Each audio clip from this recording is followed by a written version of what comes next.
நீங்கள் பார்த்துக் கொண்டிருப்பது நியூஸ் 21 செய்திகள். தமிழ்நாடு செய்திகளை உடனுக்குடன் தெரிந்து கொள்ள நியூஸ் 21 செய்திகளை பாருங்கள். உண்மை, உழைப்பு, உயர்வு. கரூர் சுங்ககேட்டில் கரூர் கிழக்கு மாவட்ட விடுதலை சிறுத்தைகள் கட்சியினர் வாயில் துணியை கட்டிக்கொண்டு நூதன முறையில் நிதி கேட்கும் போராட்டத்தில் ஈடுபட்டனர்.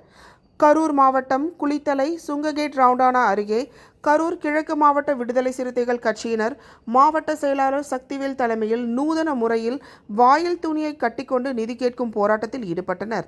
இந்த போராட்டமானது கும்பகோணத்தில் விடுதலை சிறுத்தைகள் கட்சியினரின் கொடிக்கம்பத்தினை வெட்டிய பாமகவினரை கண்டித்தும் அவர்களை கைது செய்ய வலியுறுத்தியும் தரங்கம்பட்டி அருகே 10ஆம் வகுப்பு மாணவிக்கு நேர்ந்த கொடுமைக்கு நிதி கேட்டு வலியுறுத்தியும் குற்றவாளி மீது கடுமையான நடவடிக்கைகளை எடுக்க வேண்டும் என கூறி இந்த நிதி கேட்கும் போராட்டமானது நடைபெற்றது.